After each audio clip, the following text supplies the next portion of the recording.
Assalamualaikum warahmatullahi wabarakatuh. Anak-anak sekalian, ayah dan bunda juga di rumah, semoga kita selalu diberikan kesehatan oleh Allah Subhanahu wa taala dan tetap semangat untuk menjalankan kegiatan belajar kita hari ini. Nah, sebelum kita memulai pembelajaran kali ini, mari sama-sama kita berdoa membaca surah Al-Fatihah. Semoga kita selalu sehat walafiat, panjang umur, dan bisa melaksanakan kegiatan sehari-hari dengan maksimal ya. Bismillahirrahmanirrahim. Alhamdulillahirabbil arrahmanirrahim maliki yaumiddin. Iyyaka na'budu wa iyyaka nasta'in. Ihdinas siratal mustaqim, siratal ladzina an'amta 'alaihim ghairil maghdubi 'alaihim waladdallin. Amin. Nah, untuk pelajaran kali ini ya, untuk mata pelajaran jadwalnya tidak berubah ya, seperti biasa. Hari Rabu tetap di tema ya, tema dan bahasa Inggris.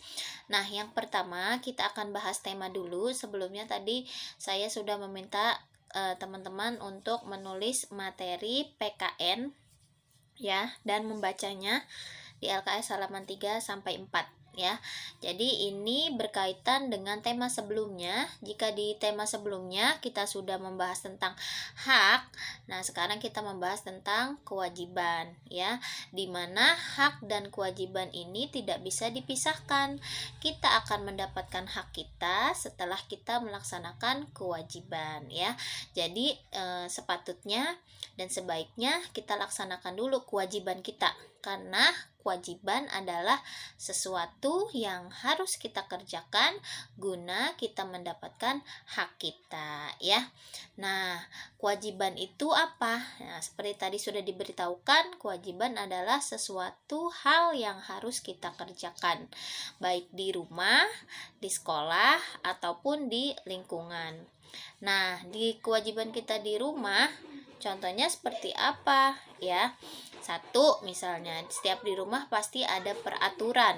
Contoh misalnya tidur tidak boleh terlalu larut malam ya. Jadi kewajiban kita adalah tidur maksimal jam 9 malam kita sudah harus tidur.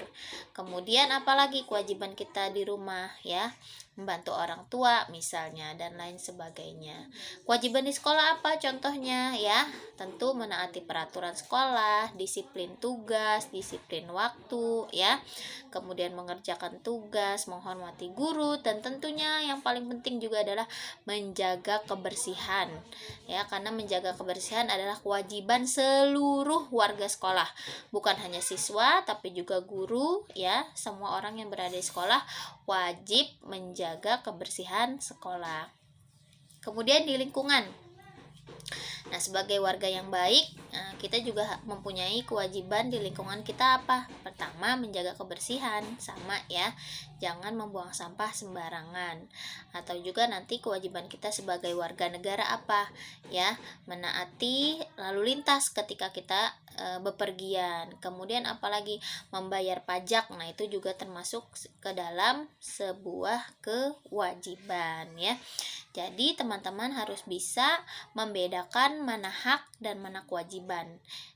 Jadi kalau hak adalah sesuatu yang kita terima ya.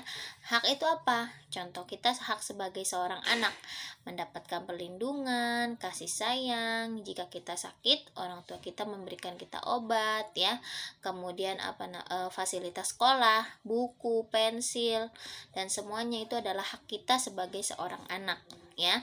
Kemudian hak sebagai seorang siswa apa? Mendapatkan pembelajaran dari gurunya, mendapatkan bimbingan dari guru, itu adalah hak setiap siswa ya. Kemudian kewajibannya apa tadi? Nah, tadi kewajibannya sudah menjalankan peraturan yang ada di rumah, dan di sekolah merupakan kewajiban kita ya. Nah, teman-teman dibuka di halaman 3. Di halaman 3 ini ada tugas penilaian PPKN ya. KD 3.2A dan 4.2B.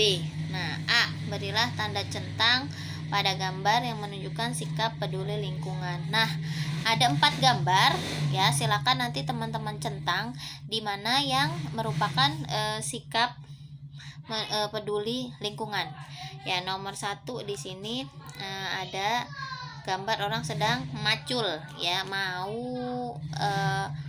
menanam tanaman. Yang kedua, ini gambar anak sedang mencabut tanaman. Ketiga, mencoret-coret tembok. Nah, keempat, ini akan membuat kincir angin untuk pembangkit listrik. Nah, di manakah 4 gambar ini yang merupakan sikap peduli lingkungan, dan peduli lingkungan juga termasuk salah satu dari kewajiban kita ya. Nah, diantaranya tadi suka menanam, tidak membuang sampah sembarangan, nah itu kewajiban. Jadi di sini nanti teman-teman berarti kalau bisa mencentang yang mana saja yang peduli lingkungan, berarti teman-teman itu paham mana saja yang termasuk ke dalam contoh kewajiban ya. Kemudian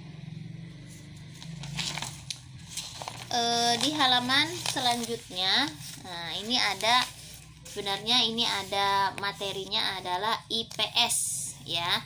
Nah, IPS kalau tadi sudah dibaca ya, ini ada makna proklamasi kemerdekaan Indonesia.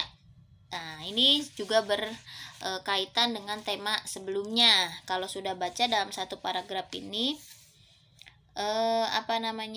tentang makna proklamasi, artinya arti proklamasi kemerdekaan Indonesia ya. Proklamasi itu apa? Proklamasi adalah seruan kepada seluruh masyarakat yang berhubungan dengan hal-hal ketatanegaraan. Nah, kapan proklamasi itu dibacakan? Hari Jumat 17 Agustus 1945 jam 10 pagi di Rumah Soekarno, Jalan Pegangsaan Timur, nomor 56, Jakarta ya. Nah, sebelumnya kita sudah belajar siapa yang menjahit bendera merah putih, Ibu Fatmawati, siapa yang membaca dan menandatangani teks proklamasi, itu Soekarno dan Hatta. Kemudian siapa yang setelah itu tanggal 18 Agustus 1945 dia akan menjadi presiden dan wakil presiden. Kemudian apalagi? Nah, di sini yang paling pentingnya adalah proklamasi sebagai tonggak awal munculnya negara baru dengan tatanan kenegaraan yang harus dipatuhi oleh negara lain. Artinya Indonesia sudah memproklamasikan kemerdekaan, artinya sudah menjadi negara baru, tidak ada lagi penjajahan setelah kita memproklamasikan kemerdekaan ya. Jadi pembacaan proklamasi itu merupakan tonggak awal, artinya permulaan di mana negara kita itu sudah bebas dari penjajah ya, sudah bisa memimpin negara sendiri tanpa harus mengikuti arahan atau negara yang menjajah gitu ya. Artinya kita sudah bebas dari penjajah setelah kita membacakan teks proklamasi. Kemudian proklamasi membuat kita merasa aman dari negara-negara penjajah ya. Jadi kalau negara yang sudah memproklamasikan kemerdekaannya, artinya sudah tidak boleh lagi negara lain mau menjajah negara kita. Makna dari proklamasi tidak hanya sebagai identitas suatu bangsa baru. Proklamasi memiliki beberapa makna yang bisa kita rasakan hingga hari ini. Nah, diantaranya apa saja makna proklamasi yang sampai detik ini bisa kita rasakan, yaitu ya kebebasan kita belajar. Nah, karena zaman dulu ketika dalam penjajahan nggak ada orang yang aman untuk melakukan kegiatan, apalagi kegiatan belajar. Tapi kalau sekarang karena kita sudah merdeka, sudah bebas dari penjajah ya, kita dengan mudah melakukan kegiatan belajar mengajar ya. Kemudian ketatanegaraan kita sudah dipimpin sendiri ya oleh presiden dan wakil presiden, tidak dipimpin oleh negara lain yang menjajah kita ya. Nah, nanti Bu Guru minta teman-teman untuk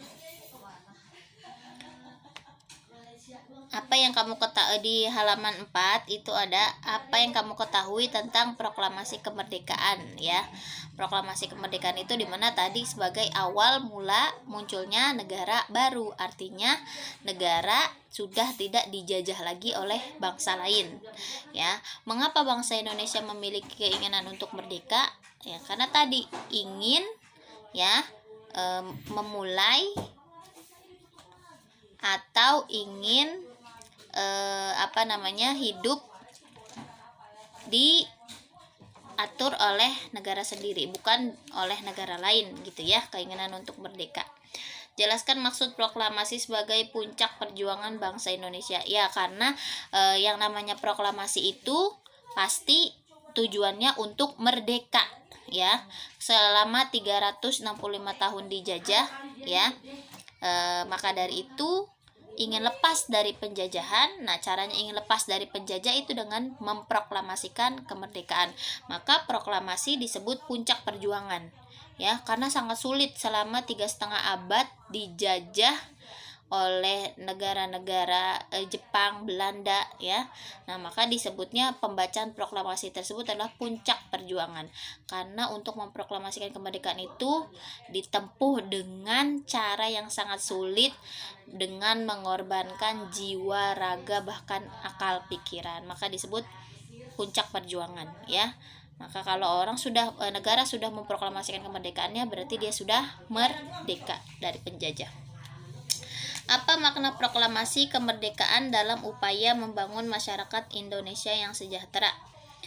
Berarti ini proklamasi kemerdekaan membangun masyarakat Indonesia yang sejahtera itu tadi artinya negara yang bebas dari penjajah, yang bisa mengatur negaranya sendiri. Itu maksudnya. Menurut pendapatmu, apa yang dapat kamu lakukan sebagai warga masyarakat dalam memaknai kemerdekaan? Wah, mengisi kemerdekaan, memaknai kemerdekaan itu sangat banyak. Satu, dengan memiliki rasa cinta kita terhadap tanah air, mengisi hari-hari kita dengan kegiatan yang positif, contohnya belajar, ya, mengaji, kemudian mau terus belajar, ya, apalagi menghargai jasa-jasa para pahlawan, karena tanpa mereka kita tidak akan bisa merasakan kemerdekaan seperti sekarang ini, gitu ya. Nanti ini tolong diisi ya. Terima kasih. Assalamualaikum warahmatullahi wabarakatuh.